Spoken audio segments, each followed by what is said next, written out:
Méditons avec la communauté des disciples du Christ vivant en ce mardi 2 avril 2024, mardi de l'octave de Pâques, année liturgique B. Évangile de Jésus-Christ selon Saint Jean au chapitre 20, versets 11 à 18. En ce temps-là, Marie-Madeleine se tenait près du tombeau, au dehors, tout en pleurs. Et en pleurant, elle se pencha vers le tombeau. Elle aperçoit deux anges vêtus de blanc, assis l'un à la tête et l'autre aux pieds, à l'endroit où avait reposé le corps de Jésus. Il lui demande, « Femme, pourquoi pleures-tu » Elle leur répond, « On a enlevé mon Seigneur et je ne sais pas où on l'a déposé. » Ayant dit cela, elle se retourna. Elle aperçoit Jésus qui se tenait là, mais elle ne savait pas que c'était Jésus. Jésus lui dit, « Femme, pourquoi pleures-tu? Qui cherches-tu » Le prenant pour le jardinier, elle lui répond, « Si c'est toi qui l'as emporté, dis-moi où tu l'as déposé, et moi j'irai le prendre. » Jésus lui dit alors, « Marie. » S'étant retournée, elle lui dit en hébreu, « Rabboni », c'est-à-dire « Maître ».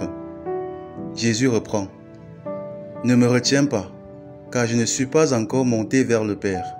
Va trouver mes frères pour leur dire que je monte vers mon Père et votre Père, vers mon Dieu et votre Dieu. » Marie-Madeleine s'en va donc annoncer aux disciples, « J'ai vu le Seigneur », et elle raconta ce qu'il lui avait dit.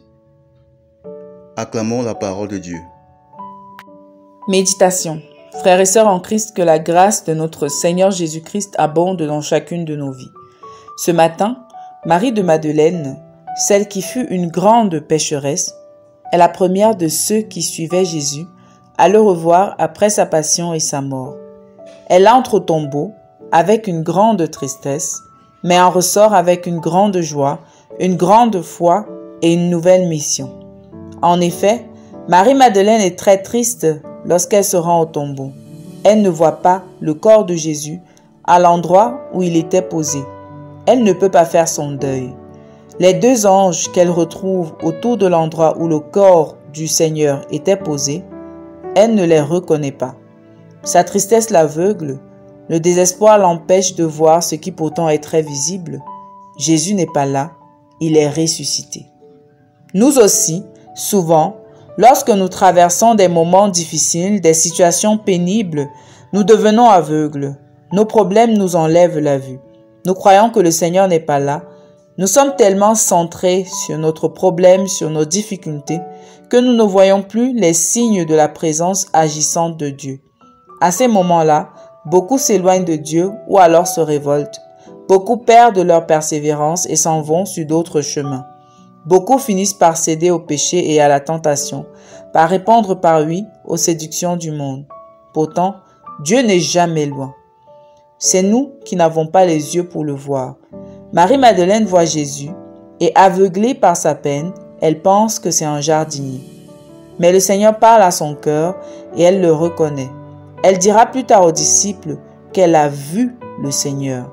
Nous aussi, si nous osons lever les yeux de notre montagne, si nous regardons un peu plus haut, nous verrons le Seigneur qui est toujours là avec nous, qui est là pour enlever notre tristesse et nous donner un fardeau plus léger, celui de son amour, de son évangile. Dieu n'est jamais bien loin.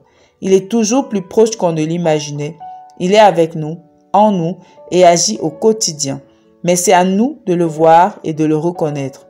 Souvent, nous avons envie d'abandonner, de nous lasser, parce que le monde d'aujourd'hui va à l'encontre de l'Évangile. Et nous avons l'impression d'être seuls, de ne pas pouvoir y arriver. Mais Jésus nous donne du courage et de la joie aujourd'hui et nous appelle par notre nom.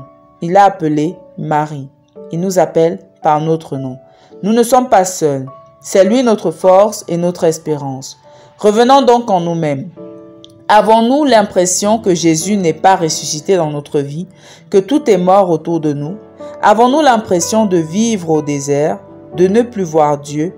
Demandons au Seigneur de se révéler à nous, aujourd'hui à notre cœur, et ouvrons-nous pour le reconnaître. Prions. Père d'amour et de grâce, accorde-nous la grâce de te voir comme Marie-Madeleine dans tous les événements de nos vies. Intercession.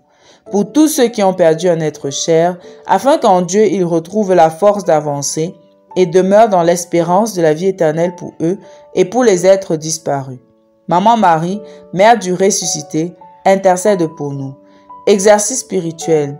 Faisons notre examen de conscience ce soir et voyons les moments où le Seigneur s'est montré à nous à travers notre vie. Disons-lui merci et savourons cette joie de voir le Seigneur. Loué soit Jésus-Christ.